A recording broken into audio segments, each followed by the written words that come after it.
Hello everybody, I'm Karryshh and welcome back to another recap video. Now imagine moving into a new apartment, but you see there's a catch. The apartment echoes creepy noise that is gonna mess with your head so bad you're gonna lose your mind. That's kinda the story of Noise, Korean horror, and it was actually good. The movie named Noise does its job pretty well. There are noises in this movie that will just blow your head when you watch it. They're loud and are really fun and creepy. You should watch this one. However, stick around till end and watch this recap first that I made for you. Give this video a thumbs up, share it with your friends, subscribe to the channel, and I thank you so much for 5,000 subscribers. Let's make it 10,000 ASAP and let's give this video a like target of 200 likes. It's not much, so we can do that. You can also connect with me on Instagram where we can chat personally. Anyway, sit back and relax as a recap. Noise, Korean horror. So the movie begins with a girl named Ju-Hee who's stressed out while trying to soundproof her apartment. She was being disturbed by strange noises and she even started recording everything on a camera. But even after soundproofing the place, Ju-Hee still hears this weird mind-numbing noise coming from outside her window. Then suddenly her phone starts to ring, the TV turns on by itself and the lights begin to flicker. Then at the window, we see a creepy spirit that in the end attacks Ju-Hee. After this, the scene jumps ahead and we meet Ju-Young, who's partially deaf and she uses hearing aids. Now you see she's actually Ju-Hee's older sister, and that day, Ju-Young gets a call from a detective. The detective tells her that Ju-Hee hasn't shown up to work in 4 days and her boss is worried about her. The detective asks Ju-Young to check on her sister ASAP and report back. Then afterward, Ju-Young heads to Ju-Hee's apartment. At the door, she finds a note from a neighbor that has a warning on it, and the neighbor was warning him not to make any noises. However, the strange thing is, we already know that Ju-Hee is missing, so who's making noises? Then inside, the apartment was a mess. Ju-Hee was not picking up her phone either, and since the whole place is soundproofed, Ju-Young remembers something from the past. You see, when the sisters had first moved into this apartment, everything was fine, but soon, Ju-Hee started acting weird. She complained about noises coming from upstairs floor. But Ju-Young never heard anything. They even thought about it, and later when Ju-Young got a new job that provided housing, she ended up moving out, leaving her sister behind. Now back in the present, Ju-Young visits Ju-Hee's office and talks to her manager. The manager explains that Ju-Hee had been acting strangely for a while. Every time she called him, she'd ask if he could hear strange noises through the phone, but he never did. Now around this time, a guy named Ki-hoon notices Ju-Young searching for her sister. Anyway, that night, Ju-Young finds Ju-Hee's phone inside the apartment. It was switched off, and while looking for the charger, she actually discovered a creepy stain on the floor. Seeing that freaks her out, and right after that, she starts hearing loud banging noises coming from inside the walls. Then, a strange man shows up at the door. The man tells her to stop making noises at night or else he will rip her mouth open. After that, he leaves, and in the hallway, Ju-Young sees a strange shadow, which terrifies her even more. Later, she tries to unlock Ju-Hee's phone, but she doesn't know the password. We also learn that months earlier, their parents had died in a car accident, and only after that accident, Ju-Young became partially deaf. Anyway, the next day, Ju-Young talks to the building's guard. He doesn't have much information, but while conversing, he starts to mention something about apartment 604. However, before he can explain, a woman named Mina interrupts, complaining about a bad smell coming from the basement. And here's the thing, Ju-Hee and Ju-Young also live in apartment 604. Anyway, now Mina, Ju-Young and the guard head down to the basement to check out the source of the smell. Down there, it was filled with piles of trash, and that's where the odor was coming from. The guard explains that the building owner was supposed to have it cleaned up, but it's been 10 years and nothing's been done. On top of that, some of the tenants throw their garbage inside through the basement windows, which only made things worse. The smell had gotten so bad that the people living on the ground floor were fed up, and Meena just moved there a week ago, so she wanted to complain. However, right then, a woman named Unmi shows up. She had bought an apartment in the building long ago, and she argues that tenants who only rent this place don't have the right to complain. She ends up shutting Meena down and sending her home, and after that argument, Ju-Young tries to ask the guard again what exactly happened in apartment 604. But Unmi interrupts. She purposely calls the guard away before he can say anything. Then that same day, while Ju-Young is talking with her boss, we find out that she has an application on her phone that automatically converts nearby speech into text, so she doesn't struggle to follow conversations. Now that night, Ju-Young finds another note on her door, this time again with a warning from a neighbor telling her to stop making noise or else he will unalive everyone. She ignores it and goes about her day. While looking around the apartment, she finds something hidden in the closet. It was a gift. Ju-Hee had brought her an expensive pair of hearing aids for her birthday, ones that could play music and even record audio. Ju-Hee had also hidden a birthday cake in the fridge, and seeing all that makes Ju-Young break down crying. She then tries her birthday date as a password to Ju-Hee's phone, and it works, which basically means that Ju-Hee really loved her sister. On the phone, the first thing Ju-Young does is message the last person Ju-Hee had called. Then she discovers a bunch of audio recordings Ju-Hee had made of the strange noises in the apartment. Ju-Young listens through them, and they were mostly banging and knocking sounds, but then she hears something truly unsettling. However, that voice wasn't coming from the recording, cause the recording had gotten paused on its own, but the noise keeps on coming in real time. This shocks Ju-Young as she starts searching the whole apartment, but no one was there. Later that night, someone comes to the door, and it was speaking in Ju-Hee's voice. At first, Ju-Young gets excited and she was ready to open the door, but then she remembers the door has an electronic lock and Ju-Hee would know the password of her house. So why is she calling from outside? Then suddenly, that same horrifying sound blast again. It was so loud that it felt like her ears were tearing apart. And then she woke up, realizing it was just a nightmare. The next day, Ki-hoon shows up to see her. The guy we saw earlier, he turns out to be Ju-Hee's boyfriend, and honestly, it seems like he should have been a little more worried about her earlier. But anyway, now he wants to help Ju-Young find her. Just then, Ju-Hee's phone rang. It's a woman named Mun-Jung phone, and she was the last person Ju-Hee had spoken to before disappearing. Then Ju-Young and Ki-hoon go to meet her, but Myung-ja says she doesn't actually know Ju-Hee personally. She explains that one night Ju-Hee called her out of the blue asking about the building because Myung-ja had lived there for a while, and that's when Myung-ja tells them the story of apartment 604. Apparently, a woman once moved into that apartment, but from the very first day, she kept saying the building was haunted and she was hearing noises inside 604. Then one day she unalived herself, and that's the same story Myung-ja had told Ju-Hee, and after hearing the story, Ju-Hee went missing. So now the question is, was Ju-Hee being haunted by the woman's ghost who unalived herself, or is something else is going on? We're about to find that out.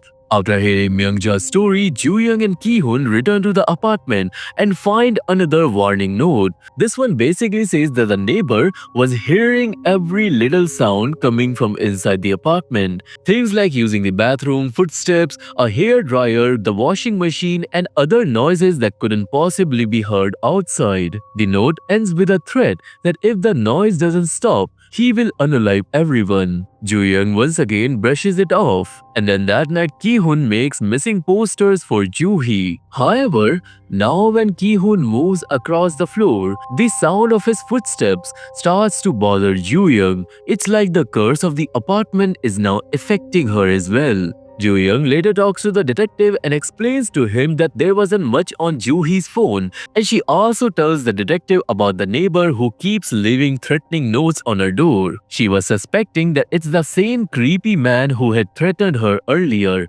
Maybe he's the one who did something to Ju-Hee as well, but here detective assures her that this is not the case. Actually, you see, the detectives have not found any evidence that Ju-Hee ever left the building, which means that Ju-Hee must be inside inside the building. Maybe she's hiding somewhere, and that's why detectives reassures her that they will find her sister no matter what. That same night, the creepy man shows up at the door again. Ki-hoon confronts him, and the man warns him one last time to stop making noise at night or he will unalive everyone.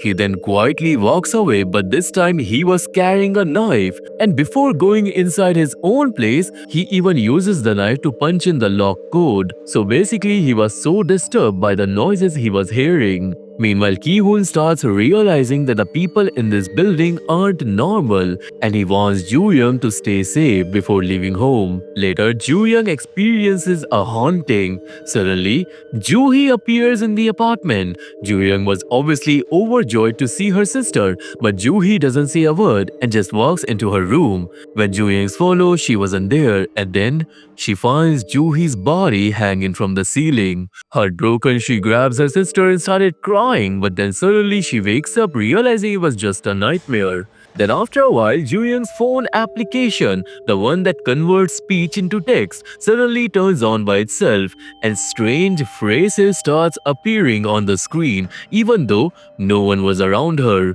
Then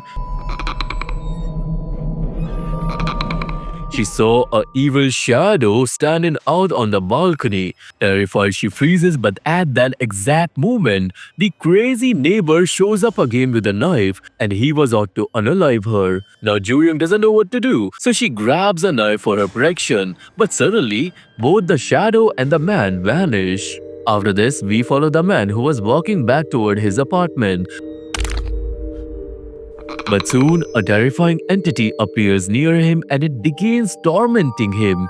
He panics and runs for his life, but the entity pops up everywhere, and in the end, he falls from a great height and dies brutally. The next day, Ju-Young learns about his death and she is completely shaken. The same detective handling Ju-Hee's case is also put in charge on this one, and Ju-Young tells him that this man was the one from apartment 504, the same guy who had threatened her, but detective finds no trace of Ju-Hee in his apartment, meaning her suspicions were wrong. Not long after, Unmi shows up with a group of women and confronts Ju-Young, telling her to stop causing a disturbance in the building. She wants Ju-Young not to dig up skeletons from the closet or she will make her pay. So basically, it's pretty clear that Unmi knows more than she's letting on. Now after this, obviously Ju-Young wants to know more about Unmi, so she goes to visit Alice, who lives in apartment 804. Alice had already become pretty friendly with her over the last few days, almost like a new friend, though up until now she never really said anything unusual, just normal conversation, and that's why I didn't include her in the story. This time Ju-Young asks her about Unmi, and Alice explains that Unmi is actually the president of the building community. But then Alice tells her a story. Now if you remember how Myung-ja mentioned a woman who unalived herself in 604, well, Alice tells the story which is even older than that. Years ago, a woman named Mun-Jung lived in 704 apartment. She was actually close friends with Unmi, but soon Mun-Jung started complaining to Alice that she was too noisy, exactly the way the man from 504 used to complain about Ju-Young. One day, Mun-Jung became so disturbed by the noise that she completely lost it, screaming and banging around at the ceiling. But that's when a man named Alex, who used to live in 604 apartment at the time, stormed into her apartment in anger, and he brutally unalived Mun-Jung with a hammer. Because you see, Alex in 604 was also hearing strange noises from 704 apartment. However, somehow Mun-Jung survived the initial attack, but she lay there banging on the walls and grinding her teeth until she eventually died. According to Alice, people in this building still hear the sounds she made in her final movements, and after the murder, Alex disappeared and he's still missing. So now let me show you the pattern here. Something terrible is going on in apartment 504, 604, 704 and 804. It's like that entire row of apartment is cursed. Alice also explains that whenever murders happen in the building, Unmi always cover up the news cause the government is supposed to decide soon whether this old building gets renovated or not. Obviously, Unmi wants to make the place look good in front of the officials. After the story, Ju-Young asks who lives in 704 now, since she was hearing noises from that apartment, but Alice tells her that the apartment has been vacant for years. This really shocks Ju-Young, and then, when she heads home, she finds another scratchy warning note at her door, saying again not to make noises, and that's when she realizes all these notes weren't from the guy in 504. Someone else in the building is behind him, but who? Now here Julian starts suspecting that maybe it's Alex, the man who supposedly vanished after attack in Mun-Jung. Maybe he's still hiding in the building, unaliving people one by one, and maybe he's the one who took her sister. The next day, Ju-Young sees Unmi giving a speech in front of government officials. She was actually using the man's death from the other night to strengthen her argument. This infuriates Ju-Young so much that she storms in, unplugs the microphone, and exposes the truth about how many people have died in the building and how Unmi keeps covering it up. Unmi snaps and attacks Ju-Young, and the two get into a full-on fight until Ki-hoon shows up and pulls them apart. During the scuffle, Unmi also realizes that Ju-Young is partially deaf. Later that day, Ki-hoon gets a hold of a CCTV image of Alex that was taken recently inside the building, proving Ju-Young's suspicions were right. Alex is still here, but where exactly one person can hide in this building, and Ju-Young immediately thinks of the basement. Now she and Ki-hoon go down into the basement to investigate. After a while of walking, they discover long and abandoned hallways, so big that they have to split up to cover more ground. Then eventually Ki-hoon stumbles into a room, and there he finds Alex's dead body. He was horrified, because if Alex is dead, then how did the CCTV capture him alive just recently? That's when Ki-hoon hears the same creepy noises, and suddenly it's like he becomes possessed, and it was clear this isn't just some murder mystery anymore. Something evil is actually haunting the building. Meanwhile, Ju-Young is investigating on her own when she runs into Ki-hoon, and out of nowhere, his neck snaps and he turns evil and he attacks her. She fights him off and barely manages to escape, but as she runs, she hears those creepy noises as well. In the end, Ju-Young crawls out of a basement window, but she was badly injured, and Ki-hoon was pulling her back, but in the end, surprisingly, Unmi shows up and saves her. Later, Ju-Young wakes up in Unmi's office. Turns out Unmi actually felt bad for her after learning that she was partially deaf, since her own son is deaf as well. She tells Ju-Young that the police are already investigating the basement, and at this point Ju-Young lets go of their past fights and thanks her.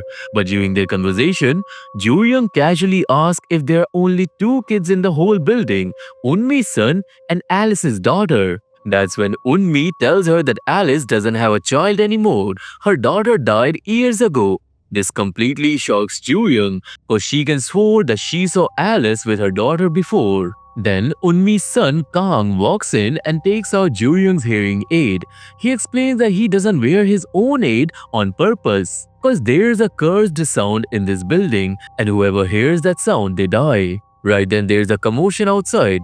Ju-Young rushes over and sees a crowd of police, and they've just found Ki-hoon's dead body. The curse have unalived him, and seeing this makes Ju-Young realize the chances of saving her sister are slim, and now even the detectives seem unwilling to push the case further. Then once things calm down, Ju-Young sneaks back into the basement to find her sister herself. She keeps going deeper and deeper until she finds Ju-Hee's camera. Immediately she plays the footage and she sees Ju-Hee entering the apartment number 804, where she found ritual objects scattered everywhere.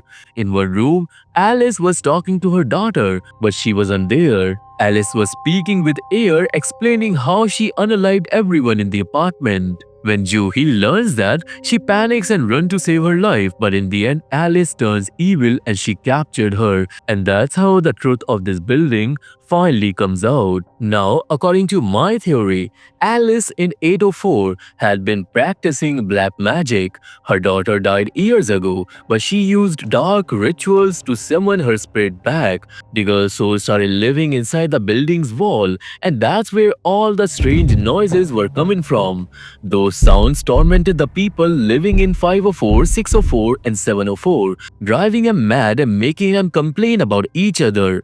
Not only that, but Alice continued to do her black magic and she cursed everyone living in those apartments, eventually driving them crazy, making them unalive each other or taking their own lives. Every death made the building even more cursed, and the power of that curse grew stronger and stronger over time. Not only that, but the once Alice couldn't unalive with her black magic, she locked them away in the basement. That's why down there, Ki-hun found the dead body of Alex, and now in the present, Ju-Young finally finds her sister, but her condition is horrifying. Ju-Young rushes to save her sister, hugs her tightly, and drags her toward the exit almost immediately. But of course, evil Alice blocks their path and immediately attacks them with a hammer. Now Ju-Young and Ju-Hee run, and Ju-Young quickly hides Ju-Hee before turning to face Alice herself. She tells Alice that her daughter is already dead and there is no need to do any of this dark magic. But Alice just laughs and lunges at her. The two fight fiercely, and in the end, Alice manages to grab Ju-Young. During this confrontation, it becomes clear that Alice had been blaming herself for her daughter's death. At the same time, she had grown furious at the people in the building because everyone just went along with Unmi, pretending her daughter had never died. That anger pushed her to unalive everyone, including Ju-Hee. Now here, Ju-Young tells Alice that no one should be forced to do such cursed acts, and she also reminds her that her sister Ju-Hee is still alive, until suddenly, those creepy noise comes from behind and then crawling along the ceiling, the evil spirit of Mun-Jung suddenly appears and jumps on Alice. Ju-Young flees to save herself and Mun-Jung's spirit brutally takes revenge on Alice. Ju-Young doesn't help her either. She locks Alice in the room with the spirit, and finally Ju-Young reunites with her sister and everything settles. Though even in death, Alice pounds on the wall just like Mun-Jung had. Basically, it was karma catching up with her. Sometime later, a new girl moves into apartment 704. She comes by to give Ju-Young some small gifts to commence their friendship. Both sisters smiles at her, but the new girl looks confused cause you see, she was only seeing Ju-Young and not Ju-Hee. That's when us viewers realize something big. Alice really had unalived Ju-Hee, and now Ju-Young is living with her sister's spirit without even knowing that. And that's where this movie ends. So this was the recap video on the movie Noise, and I hope you have liked this video. Now give this video a thumbs up, share it with your friends and subscribe to the channel. Our today's like target is 200, and I again thank you all for helping me reach 5,000 subscribers.